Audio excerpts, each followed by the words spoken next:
নমস্কার শ্রোতা বন্ধুরা, আশা করি সকল বন্ধুরা ভালো আছেন এবং সুস্থ আছেন। আমার চ্যানেলের পক্ষ থেকে সকল বন্ধুদেরকে জানাচ্ছি আন্তরিক শুভেচ্ছা ও ভালোবাসা। তো বন্ধুরা, আজকে আমি আপনাদের সঙ্গে শেয়ার করব বাংলা ভাষায় ভগবদ্গীতা। শ্রীমদ্ ভগবদ্গীতা যথাযথ হচ্ছে ভগবান শ্রীকৃষ্ণের মুখনিসৃত বাণী। তো বন্ধুরা, চলুন জেনে নেওয়া যাক। আমার পাশে থাকুন আর দেখতে থাকুন। আর অনুরোধ রইল আমার ভিডিওটি সম্পূর্ণ দেখার। বন্ধুরা, তোমরা ঘুমোতে যাওয়ার আগে আর ঘুম থেকে ওঠার সময় ভগবদ্গীতা স্মরণ করবে, তাহলে তোমাদের সকল দুঃখ কষ্ট দূর হয়ে যাবে। গীতা এমন একটি গ্রন্থ যা আমাদের জ্ঞান, শিক্ষা, কর্মপ্রেম সকল শিক্ষাই শিক্ষিত করে। শ্রীমদ্ ভগবদ্গীতা মূলত ভগবান শ্রীকৃষ্ণের মুখনিসৃত বাণী, যা মহাভারতের যুদ্ধের সময় ভগবান শ্রীকৃষ্ণ অর্জুনকে যে উদ্দেশ্য করে কথাগুলো বলেছিলেন, এই উপদেশগুলোই মূলত গীতার প্রকৃত বাণী। গীতার উপদেশের মধ্যে আমাদের সকলের জীবনে পরম কল্যাণ কীভাবে সাধিত হবে তা বর্ণনা করা আছে। শ্রীমদ্ ভগবদ্গীতা যথাযথ গ্রন্থটি রচনা করেছেন বৈদিক জ্ঞানের বিদগ্ধ পণ্ডিতের ইস্কনের প্রতিষ্ঠাতা ভগবান শ্রীকৃষ্ণ শুদ্ধ ভক্ত ছিলেন। কৃষ্ণ কৃপা শ্রীমূর্তিশীল অভয় চরণা গোবিন্দ ভক্তি বেদান্ত স্বামী প্রভুপাদ। তিনি এই শ্রী ভগবদ্গীতা যথাযথ শ্রীকৃষ্ণের উপদেশ কোনো রকম বিকৃতি না করে যথাযথভাবে পরিবেশনা করেছেন, যা গীতার অন্যান্য সংস্করণ থেকে সম্পূর্ণ আলাদা। শ্রীমদ্ ভগবদ্গীতা এমন একটি গ্রন্থ যা আমাদের মুক্তির পথ দেখায়। গীতা আমাদের মৃত্যুর পরের জীবনেও মুক্তির পথ, স্বর্গের পথ দেখায়। গীতা আমাদের জীবন বদলে দেবেন। চলুন বন্ধুরা, সেই গীতার পবিত্র বাণী শুনি। শ্রীমদ্ ভগবদ্গীতা বলা হয়েছে এবং দেবাং পুত্রাং গীতাং শাস্ত্রং, অর্থাৎ সেই শাস্ত্র স্বয়ং শ্রীকৃষ্ণের মুখনিসৃত বাণী থেকেই তৈরি হয়েছে। যখন মহাভারতের কুরুক্ষেত্রের যুদ্ধের সময় অর্জুন অস্ত্র তুলে নিতে দ্বিধাগ্রস্ত হয়ে পড়েছিলেন, তখন ভগবান শ্রীকৃষ্ণ বলেছিলেন তার নিজ মুখে যে শাস্ত্রের গীত গেয়েছিলেন, সেই মহাভারতের যুদ্ধের সময় সেই মুখনিসৃত বাণী শ্রী ভগবদ্গীতা নামে পরিচিত। এর মাহাত্ম্য অপার, অপরিসীম। প্রকৃত মাহাত্ম্য কেউ পুরোপুরি বলতে পারবে না এবং গণনা করতেও পারবে না। শেষ গণেশ পর্যন্ত তার গণনা করতে পারবে না। আর আমরা তো সাধারণ মানুষ, তা আরও সীমাবদ্ধ। এমনটাই বলা হয়ে থাকে যে গড়ে প্রতিদিন শ্রী ভগবদ্গীতা পাঠ হয় কিংবা শোনা হয়, সেই গড়ে স্বয়ং শ্রীকৃষ্ণ আবির্ভাব ঘটে। তাই পৃথিবীর সমস্ত মানুষই আছেন আমরা সনাতন ধর্মীয় মানুষগণ প্রতিদিন গীতার বাণী শ্রবণ করি, যাতে করে আমাদের গড়ে কৃষ্ণ ভক্তি এবং কৃষ্ণের কৃপা লাভ হয়। শ্রীমদ্ ভগবদ্গীতার 18টি অধ্যায় ও 700টি শ্লোক আছে এবং 100টি বাণী আছে। বন্ধুরা, আমি এই কথাটি প্রত্যেক পাঠে কিছু না কিছুভাবে বলে থাকি। বন্ধুরা, আমরা আজ ঐশ্বরিক জ্ঞান থেকে আসা সেই 51টি ভাবনার কথা জানব, যেগুলো তোমাদের সহজ ও সরল ভাষায় বোঝাতে পারি।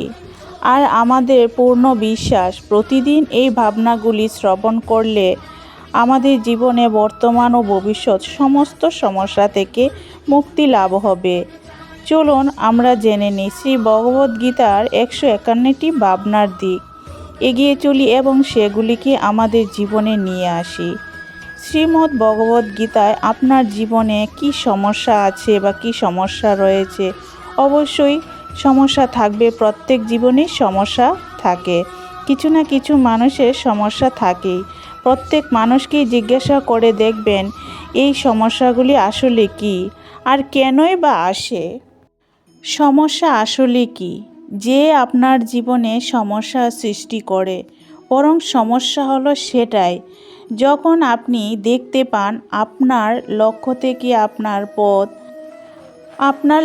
থেকে আপনার পথ থেকে সরে দাঁড়ায় আর আপনার সমস্যাগুলি দূর করার জন্য নিজেকে ভাবনাগুলোকে আরও একবার একাগ্রহ করুন এবং এর লক্ষ্যের দিকে আপনার সমস্ত ভাবনা যদি একাগ্রতাভাবে কেন্দ্রীভূত করে তাহলে এই সমস্যা দূরিত থাকবে।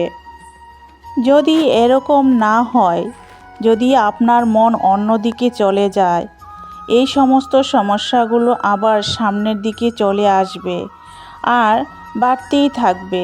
দেখুন, যেখানে আপনার লক্ষ্য রয়েছে তাহলে দৃষ্টি তো সেদিকেই রাখতে হবে, তবেই আপনি লক্ষ্য ভেদ করতে পারবেন। সেই জন্য মনে রাখবেন, নিজের লক্ষ্যের নিজের পথে এগোতে থাকুন। আপনি নিজের লক্ষ্যের দিকে আপনি যতই সামনের দিকে এগোতে থাকবেন আর আপনার সমস্যা ততই পিছুতে থাকবে। তাহলে আসুন আমার সাথে ভালোবেসে বলুন রাধা রাধা। তো বন্ধুরা, এই যে পাখিরা সত্যি খুব সুন্দর, আমার খুব ভালো লাগে। আপনি নিজেই শুনে থাকবেন, কিছু পাখির কাছে ডানা অবশ্যই থাকে কিন্তু উড়তে পারে না। তারা চায় উঁচু আকাশে, উঁচু পর্বতে, উঁচু গাছের ডালে উড়ে বেড়াতে এবং মেঘেদের সাথে কথা বলতে, কিন্তু তারা কিছুই করতে পারে না। এবং আমাদের এই সংসারে পাওয়ার ঘুড়ির মতো, ঘুড়িও এদের মধ্যে না আছে জীবন, না আছে প্রাণ, না আছে ডানা, কিন্তু এরা আকাশের সাথে কথা বলে, হাওয়ার বেগে কথা বলে, আনন্দ করে, উচ্ছ্বাস করে, উৎফুল্ল হয়ে ওঠে। এর কারণ কি জানেন? এর কারণ হলো সুতো। এই সুতো যদি সঠিক মানুষের কাছে থাকে তাহলে সেই ঘুড়ি আনন্দে উচ্ছ্বাসে মেঘের সাথে কথা বলতে সম্ভব বা কথা বলতে পারে। এবার সুতো আসলে কি? এই সুতো আসলে আমাদের ভালোবাসা। এই সুতো হলো বিশ্বাস। এই সুতো হলো একজনের প্রতি একজনের ভালোবাসা। সুতো হলো আসলে বিশ্বাসের সুতো। আর এইটা আপনারা দিয়ে থাকেন যাদের কাছে আপনি বিশ্বাস করেন, তাদের হাতে। আপনি যাদেরকে ভরসা করেন, যাদেরকে ভালোবাসেন, নিজের সর্বস্ব দিয়ে তাকে দিয়ে দেখুন। ভালোবাসা আর বিশ্বাস যদি আপনি সঠিক মানুষের হাতে দিয়ে দেন তাহলে আপনি অনেক উচ্চতায় উঠতে পারবেন, আকাশের উচ্চতায় উড়ে বেড়াতে পারবেন, মেঘেদের সাথে কথা বলতে পারবেন, পাখিদের মতো উঠতে পারবেন, যা ইচ্ছা তাই করতে পারবেন। শুধু এই সঠিক মানুষের হাতে সঠিক সুতোটি থাকতে হবে। এমন একজন মানুষ যার মনে আপনার জন্য অনেক ভালোবাসা রয়েছে, এমন একজন মানুষ যার মনে কোনো রকম স্বার্থ নেই, লোভ নেই, লালসা নেই, যিনি পরোপকারী, এমন একজন ব্যক্তি, তিনি আপনার অস্তিত্বকে বাইরে নিয়ে আসতে পারবে এবং উজ্জ্বল করে তুলতে পারবে বা ভালোবেসে আপনার জীবনকে সুন্দর করে তুলবে। তাহলে আপনার ভালোবাসার আনন্দ উপভোগ করতে পারবেন। বন্ধুরা, এবার আসুন বাজ পাখি। বাজ পাখি হলো পক্ষীরাজ, পক্ষীদের রাজা বলা হয়। বাজের আয়ু হলো মোটামুটি 70 বছর এবং 40 বছর হতে হতেই এদের এবং তাদের পালক পড়তে থাকে। তাদের ঠোঁট বেঁকে যায়, ডানা ভারী হয়ে যায়, অর্থাৎ সে আগের মতো উঠতে পারে না, সেই শক্তি থাকে না। এবার সেই বাজ পাখি কী করবে? বাজ পাখি সব থেকে কঠিন নির্বাচন করে, সে কিভাবে তাকে জীবিত রাখবে, সে কিভাবে তাকে সুস্থ রাখবে এবং সে আগের জায়গায় কি করে নিজেকে পরিবর্তন করবে। সে নির্বাচন নিজেই পুনরায় স্থাপন করে। সর্বপ্রথম এক বিশাল পর্বতে যান, যেখানে নিজের একটা বাসস্থান তৈরি করেন। তারপর পাথরের সাথে বারবার তার ঠোঁট আঘাত করতে থাকেন।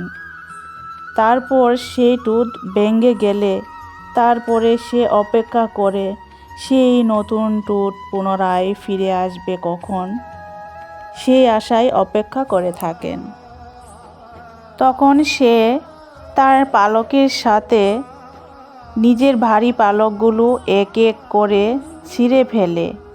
তারপর ১৫০ দিন অসহ্য যন্ত্রণা সহ্য করে তার নতুন পালক ঠোঁট ফিরে পাওয়ার অপেক্ষায় থাকে।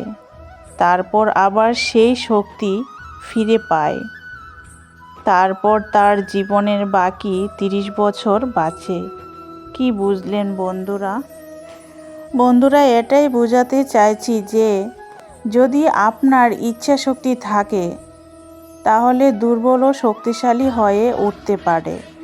আপনিও এটা করুন, নিজের অতীতে বোঝাগুলিকে ত্যাগ করুন আর কল্পনার আকাশে উন্মুক্ত হয়ে উড়ে বেড়ান। নিজেকে পুনরায় স্থাপন করুন, তবেই সর্বশ্রেষ্ঠ হতে পারবেন। আর মনে রাখবেন, এই ছোট্ট ছোট্ট পদক্ষেপেই বড় বড় শিখরে পৌঁছে দিতে পারে। বন্ধুরা, জল আমরা সকলেই পান করে থাকি। জল আমাদের তৃষ্ণা মেটায়, জল আমাদের জীবন। আপনি কি কখনো জলকে নিজের হাতে মুঠোয় ধরে রাখতে চেষ্টা করেছেন? আর যদিও বা চেষ্টা করে থাকেন, আপনি নিজের মুঠো জোর করে বন্ধ করে জল ধরে রাখতে পারবেন না। যদি আপনি এমনি বইতে দেন, সে নিজের গতিতে আপন মনে বয়ে চলবে এবং সে তার নিজের পথ নিজেই তৈরি করে নেবে। আর আপনার হাত থেকে পড়ে যাবে। আমাদের জীবনও কিছুটা এরকম। জলের নিজের পথ নিজেই তৈরি করে নেয়। প্রত্যেক সমস্যারই সমাধান আছে, আর সেই সব সমস্যাগুলি নিজেরাই সমাধান করে নেয় এই জীবন। তাই জীবনের কোনো পরিস্থিতি প্রতিকূল হয়ে থাকে, কিছু হয়তো বুঝতে পারছি না, কিছু হয়তো বুঝতে পারি, কিছুই যখন বসে থাকে না, তখন আমরা হতাশা হয়ে পড়ি, নিরাশ হয়ে পড়ি। আর এটাই করা উচিত নয়। আমাদের শান্ত থাকতে হবে, মনকে শান্ত মনে দেখতে হবে জীবনে আসলে কি ঘটতে চলেছে। কষ্ট সবাই ভোগ করেন, কষ্ট পেয়ে কেউ রেগে যান, কেউ পরাক্রমী করেন, এটাই তো করা উচিত নয়। শান্ত মনে সেটাকে ভাবতে হবে, বিচার করতে হবে যে আমাদের জীবনে কি ঘটতে চলেছে। জীবন আমাদের শেখাতে চাইছেন, জীবন আমাদের সব শিক্ষাই দেবেন। শুধু মনে রাখবেন, কখনো প্রয়াস করতে হবে, কখন প্রতিষ্ঠা করতে হবে, সেটা আগে আপনাকে বুঝতে হবে। বন্ধুরা, চলুন ভালোবেসে বলুন রাধা রাধা। বল, শক্তি, পরাক্রম এই সংসারের বিকাশের মূল। কিন্তু কখনো ভেবেছেন যে প্রকৃতি আমাদের শক্তি, বল, পরাক্রম কেন দিয়েছে? যাতে আমরা জীবনে কারোর উপকার করতে পারি, কারোর বিপদে আসতে পারি, কাউকে উদ্ধার করতে পারি, কোনো গরিব অসহায় মানুষদের জন্য কিছু করতে পারি। এই বল, এই শক্তি যাতে সৎ ব্যবহারে কাজে লাগাতে পারি। কখনো দেখেছেন এমন মানুষ যার কাছে অসীম শক্তি আছে, কিন্তু তার সাথে অসম্ভব অহংকারও রয়েছে? যিনি নিজেকে সর্বশ্রেষ্ঠ বলে মনে করেন। যে ব্যক্তি খারাপ কাজ করেন, আপনি দেখবেন প্রকৃত মানুষ তাকেই ভাঙতে সর্বদা চেষ্টা করে। মনে রাখবেন, যতই সুবিশাল পর্বত হোক না কেন, তা যদি পথে পড়ে তা ভেঙে পথ প্রশস্ত করা হয়। যদি আপনার কাছে শক্তি থাকে, বল থাকে, পরাক্রম থাকে, তাহলে কাউকে সাহায্য করুন, সৎ ব্যবহার করুন, কাউকে উপকার করুন। যদি আপনি আপনার শক্তি দুর্ব্যবহার করেন, অপব্যবহার করেন, তাহলে মনে রাখবেন নিজের বিনাশ নিজেই আমন্ত্রণ জানাচ্ছেন। এবার আপনিই বলুন, এই বল শক্তি অর্জন করে আপনি কি কারোর বিনাশ করতে চান নাকি উদ্ধার করতে চান? সিদ্ধান্ত আপনার। বন্ধুরা, আমার ভিডিওটি কেমন হয়েছে অবশ্যই কমেন্টে জানাবেন, আর বাকি অংশটুকু পরে শেয়ার করব। তো সম্পূর্ণ ভিডিওটা দেখার অনুরোধ রইল। নতুন বন্ধু হয়ে থাকলে অবশ্যই আমার চ্যানেলটি সাবস্ক্রাইব করে পাশে থাকবেন। আরও নতুন নতুন আপডেট ভিডিও আপনাদের কাছে পৌঁছে যাবে, ততক্ষণ আমার পাশে থাকুন। বন্ধুরা, ভালোবেসে বলুন রাধা রাধা।